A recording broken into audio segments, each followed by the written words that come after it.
Title sequences are important, and you guys can have that one for free. They not only set the tone for the rest of the show going forward, but a great opening will also latch itself onto your brain like a parasite. I mean, there is a very good reason why every time you hear the HBO hum, you immediately hear whatever popular TV show you associate with it. For me, I just hear that infamous guitar beat that goes along to the guy that's definitely just a waste management consultant driving across a New Jersey freeway. And one particular detail I want to talk about before we address the main attraction here, because we will get there, but it's important that we establish an understanding for what actually makes a great opening before I attempt to annihilate this absolute monstrosity. So back to The Sopranos. What I like is how you're given the impression that this is a guy on his usual morning routine, just on his way to work, and the fact that you see this right at the beginning of every episode, to me, kind of emphasizes the monotony of the typical 9 to 5 work life. The idea of driving the same roads, the same journey, the same life, day in, day out, in an area that looks a lot less expensive than New York City. And I'd argue the key focus on the buildings from 9/11 are intended to further juxtapose the two locations. You're reminded of all of these great landmarks, and yet here he drives in a much more industrial looking neighborhood. Of course, if you know anything about the show, you know quite well that this is not Tony Soprano driving to work. What we can presume is actually happening here is that a mob boss is returning home after a long night of crime, whether it's something horrifically violent or something abhorrently scandalous. The point being here is that there is a completely intentional disposition between the somewhat dull visual experience of the title sequence contrasted with the actual life Tony Soprano lives, which in my opinion is meant to serve as a visual reminder that this show isn't just criticizing and portraying the depravities of organized crime, but is also engaging in a conversation about how we as a society have become obsessed with consumerism. But of course, this is just my interpretation. It's the reading that I'm able to get from it after seeing it so many times after binging the show. The fact of the matter is, there probably is no meaning to it, other than to just establish the setting, tone, and main character, which clearly it does exceptionally well. And yeah, I think in many ways, I probably have overthought the intro a little bit. But that's kind of the point, isn't it? A good title sequence should be able to invoke such discussions about how it fits thematically with the story it's telling, while effectively conveying all the information about the show that it needs to. That's why I think The Sopranos is one of the best and simplest examples of a title sequence that's able to tick all of these boxes. It provides a semblance of tone, context, and identity that makes it so that every time I'm reminded of it, my brain automatically starts going along with the song, and that's the thing. This is a very simple title sequence, and yet after seeing it, I think it provides all the information about the show that it needs to. And it even goes a level further by worming its way into your brain and making it completely impossible to unhear it. Speaking of which, I think it's finally time to talk about SpongeBob. SpongeBob is one of those shows that would be downright impossible to explain to anybody who didn't have any previous context. It's the sort of show that you can stick on at just about any age and still find something valuable to take from it. And I'd make the argument that its intro has only further cemented it as the cultural phenomenon it has now become. You see, a good title sequence needs to have a semblance of identity. It needs to make you aware within the very first second of what it is you're actually watching. And this is typically done using audio more than anything else, though I'd say it'd be a huge mistake to understate the impact the visuals have had here. But going back to the Sopranos intro, you know exactly what's on your screen from the very first beat of the track. Likewise with this title sequence, just from the first second you've heard that familiar soundbite of those seagulls, followed by the extremely recognizable pirate voice asking us if we're ready. And then we're taken on this audio-visual joyride, with elements moving on and off the screen in a fluid motion, with scenes moving in sync with the theme song, all of this to basically give us, the audience, an idea of what to expect with a show like this. As kids, we kind of place ourselves in the shoes of SpongeBob, and I'd say this intro embodies that idea of being ready to tackle every single day with this huge sense of optimism. You kind of assume that this show is going to be nothing but shenanigans, and well yeah, for the most part that's accurate because that's what this show is about. Well, the whole point of it is to send a message of living life to the absolute fullest. It's encouraging you to be the child you always have been, and to not turn into the grumpy neighbor that Squidward and the rest of us have turned into. I guess that's kind of the whole philosophy of SpongeBob SquarePants as a show, though I don't quite know how we ended up here. We will get to House of the Dragon eventually, but until then... The Simpsons arguably has the best opening sequence, and for a lot of reasons. It not only ticks all the boxes of managing to worm its way into your headspace, but I'd say this introduction goes a level further than the previous two sequences I mentioned because of how much it actually establishes in under a minute and a half.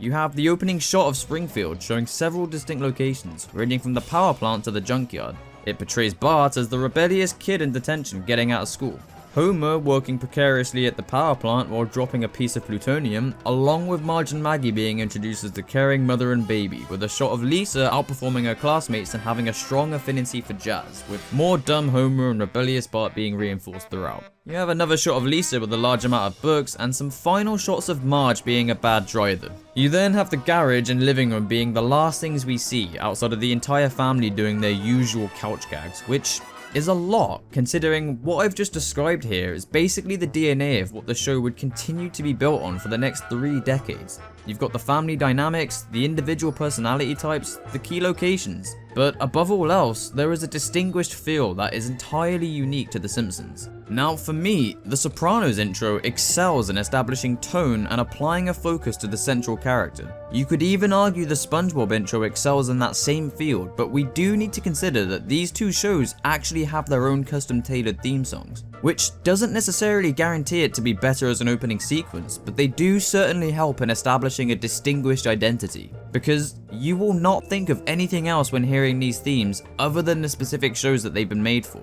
Now remember what I've just said there, it's actually very important. You hear this and think of this, just like you would with this, and it even works here because of how reinforced the association is after watching it. You couldn't just make a spin-off of The Simpsons focusing on an entirely different family or time period and then reuse the same theme of the main show, because that would just be ridiculous, wouldn't it? It would be a complete conflict of branding that would only really confuse people into thinking that this new spin-off show was actually just the old show with a different name. And when considering that 2/3 of the main show are widely seen as a complete write-off, you'd probably want to do as much as you could to ensure the new hypothetical spin-off show stands on its own 2 feet, right? The answer is obviously yes, and an exemplary piece of fine art that achieves this to the highest degree would incidentally be The Cleveland Show. Because that's exactly what it did. You see, what set Family Guy apart from all the other animated sitcoms of its era was that it wasn't afraid to push the boundaries while still seeming to work with and against the trope of focusing on a central family. But in what could be seen as an attempt to stray away from the edginess a little bit, came in the form of The Cleveland Show, which, despite its understandably critical reception, actually has a really good opening sequence. Now, I do need to preface this by saying that it doesn't quite come close to any of the previously before mentioned openings, and for a few reasons. I said how The Simpsons was able to distinguish each of its characters' personalities and their dynamics, along with several key locations that are seen throughout the show, in addition to that distinct tone that makes it feel unique. The Cleveland Show definitely achieves that unique tone. It feels like, compared to Family Guy and American Dad, you're getting something a bit more personal and character-based. But in terms of the intro displaying personality traits and dynamics, it kind of just includes them as a PNG image and has them all dancing in unison at the end there, which, despite it being a direct reference to Family Guy's intro, the tone it's presented in, along with the really catchy theme song, really helps it stand on its own as a spin-off series. It lets you know that there will be familiarity, but that ultimately, it will be its own thing. And in all fairness to The Cleveland Show, I think it definitely tried to be. It just doesn't look like anybody really liked it that much. Shame really. Now, I want to do a little quickfire of some other notable intros before we get into the real meat and gravy of this video. We've got the short and sweet perfection that is the Breaking Bad intro that's just straight to the point in establishing tone. We've got another short and sweet perfect opening in the form of Better Call Saul, which also goes as far to get more degraded as the seasons go on, which is a nice touch. Oh look, this show makes an effort to have a unique intro and stand on its own too. Nice. The X-Files intro didn't age well, for obvious reasons. Oh shit, Peacemaker. I don't know how I failed to mention this masterpiece already, but copyright forbids me from showing you anything much more than this without deep frying the footage. But look, I even made a little video on this show. You should come check it out. I sure as hell need the watch time. Phineas and Ferb is a perfect opening for obvious reasons. In fact, I kind of regret even bringing up SpongeBob when we've got this gem. I think even if you haven't seen this show, it's still something that gets you going. Now, I'm gonna make a big confession to you guys, and as much as it pains me to even admit this, but I used to be a big Doctor Who fan. About a decade ago.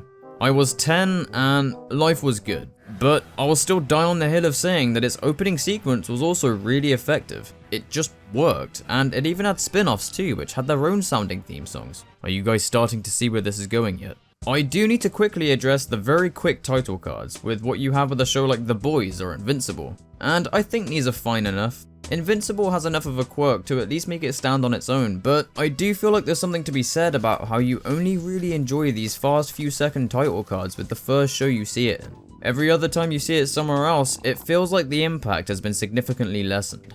Now, it should be said that I fucking hate Friends, but its intro is actually really good, in beginning to make you feel nostalgic for a show you've resented since early childhood.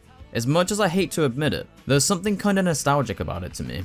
It's a good example of an opening that's still able to win me over despite me having nothing but resentment for the actual show, which is actually the complete opposite reaction to what I'm currently having with House of the Dragon, where I'd say the show is actually pretty fucking phenomenal, but its intro is absolutely appalling. But in order to explain to you why this opening is so goddamn bad, we need to talk about Game of Thrones, and why its opening is actually really good. So, let's look at it then. What it's doing is showing you all the key significant locations that will be seen throughout the season in this kind of clockwork 3D map type thing. I don't even know what you would call it, but it works. It just works. If you don't know anything about the story or show, these locations will be meaningless to you. I know they were for me even several episodes in. But eventually, if you're anything like me that is, you'll gain a kind of sentiment for each location because you will have seen the stories that have happened in each of them. And it kind of helps you paint a picture in your head for where everything actually is because, I mean, it's a map. It's a literal map. And I've not even talked about the music. Let me tell you guys, if you aren't Game of Thrones fans, God, it's probably for the best at this point, but let me tell you how much more this theme song hits after hearing it intertwined with all the other incredible themes that Ramin Djawadi, the literal Martin O'Donnell of television, has produced over the last decade. It was like instant dopamine whenever hearing it, because when this show was in its prime, it was well on its way to being the best TV show of all time. But then, there was something about wanting to make Star Wars and subverting expectations or something or other. I forget because I forcefully erased that era from my brain. That's the double-edged sword to these things. Your opening sequence can only really be as good as the show it's made for. And look, I know that's not technically true, but think about it. Any of you Game of Thrones fans seeing the opening sequence after watching past season 6 are just going to be reminded of an overwhelming sense of disappointment. Because, in the end, that doesn't even come close to the absolute disaster of a train wreck that Game of Thrones ended up becoming. It's a shame because I do truly think that this opening is objectively one of the best. I think it embodies that idea of being a nice little ritual at the beginning that really gets you going for the episode. And I guess to me, there was nothing quite like it. Visually, it felt incredibly unique, and equally, the music was unlike anything I had heard really, especially in this genre. And that makes sense because it was designed to be this way.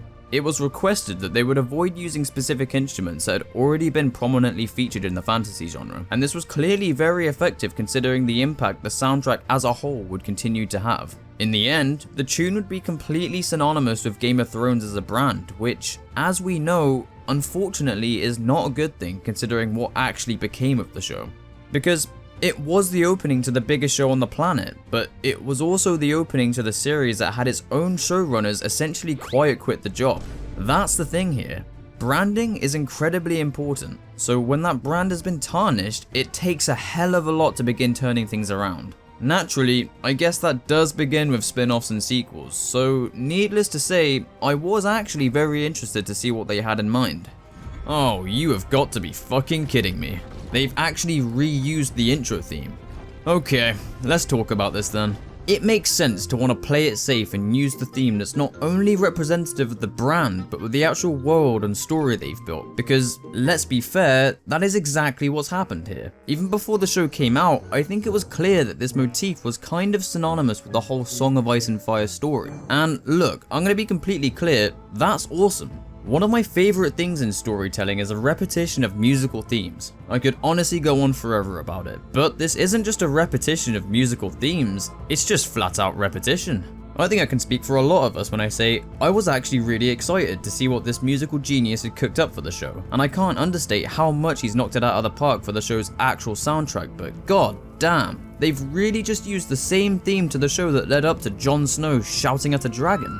it's really not just a simple case of it having a controversial ending. It's a blatant PR disaster, and a damn shame really. I can't help but feel like they've really robbed this show of having its own identity when it's shown it's more than capable of standing on its own 2 feet, and I can understand if you feel like this is not that big of a deal. To be fair, it is knocking it out of the park in terms of viewership, so it can't be too damaging to the overall performance. If anything, it probably has actually helped with it being such a recognizable theme and all, so I guess if we're basing this off statistics alone, that's kind of fumbled the argument here. But thankfully, we're basing this off opening sequences, and as far as House of the Dragon goes, considering it literally is just piggybacking off Game of Thrones, I just don't think it's all that good really. But look, let's just forget about Game of Thrones completely for a second and actually focus on what we've got. Visually, it is actually pretty cool. I think it's kind of neat how they've showcased the Targaryen family line progressing down the generations, and they've managed to have it complement the story with the bloodlines actually changing as each episode goes on. That is actually pretty good. I can't really argue with that, but the thing is that it just doesn't really mean anything to anyone. Even me, a complete nerd, kind of struggles to follow what's happening, so I can imagine the much more casual viewer really not caring all that much for what's going on, whereas you actually had recognizable and relevant locations featured in the original opening. Instead, we have this, which just feels like it wants you to watch an Alt-Shift-X explainer video on it. I don't want to come across like I'm calling this opening bad just because Game of Thrones ended badly. I just think it comes across as a bit of a half measure. Dare I say, even a little bit lazy, which is sad because I believe we've been robbed of an incredible opening theme. The guy's clearly one of, if not the best in the game right now. I think he really deserved another swing at it, but really, I think this show deserved it above all else. Everyone behind House of the Dragon has kind of proved that the original Game of Thrones showrunners were never truly needed in the first place, and that they've been more than capable of making a show that's been able to truly stand on its own, even against Game of Thrones of all shows. I feel like it seems a little bit unjust to just slap on the old theme on it. They honestly could have gotten away with framing this as a direct and faithful adaptation of the book Fire and Blood, rather than just lumping it in with Game of Thrones, but hey, I kind of see it like this. If the Cleveland show is able to do something better than the latest multi-million HBO production, then clearly there's something that needs to be looked at. Now, before we close this off, I couldn't not talk about separating spin-offs from the plane crashes they came from without first addressing Cyberpunk Edgerunners, because what the fuck? They've really just decided to drop this amazing piece of entertainment. Shit's kind of crazy. Seeing how much this show has turned people around has probably set a very bad precedent for other companies releasing hot garbage and feeling like they can turn it all around with an animated Netflix series. But I mean, if the series is good, I'll take what I can get. And in this case, the series is good. But I think its intro is even better. Shit is an audio-visual masterpiece, and honestly, probably my current favorite due to a definite recency bias. The shit just works, it just works, and it's weird because I feel like Edgerunners is wearing the Cyberpunk brand on its sleeve, so why does this get a pass whereas House of the Dragon doesn't? Well, here's the thing. They both get a pass, and they both kind of don't at the same time. There has been irreversible damage to both brands here. There will be people who will refuse to ever touch either IP, and honestly, for good reason. Which means the only way to really win people back here is to just release good content. With Edgerunners, it seems like they've completely reinforced said good content with amazing branding. Its trailers, its opening, everything surrounding Edgerunners outside of the main game it's based upon is absolutely fantastic. Whereas House of the Dragon has gone for the safe choice of reusing main themes and having unremarkable visuals. Comparing these two, the difference is night and day. One intro further establishes the main character, tone and setting, even delving into a tinsy bit of foreshadowing while still effectively distinguishing itself from arguably the worst game launch of all time. The other intro showcases a family tree, which, in a show about dynasties and family lines, does actually make a lot of sense. The thing's clearly got a lot going for it, but ultimately, it's held back by not having its own identity. Even down to the typeface they've used for the logo, there's just been no effort to distinguish itself. Regardless of how much of a difference that makes to the overall numbers and analytics, I guess I just think that's a damn shame. So, yeah, it's been like what, 4 months? Shit is ridiculous. In fact, I am outright ashamed, which is why I feel pretty confident in saying that if you guys liked what you saw here, you'll all be eating very good this winter. No false promises, but we've got some good shit cooking up in the kitchen. So, with that, I've been Mingus, and for all of you wonderful people who are somehow still here, thanks.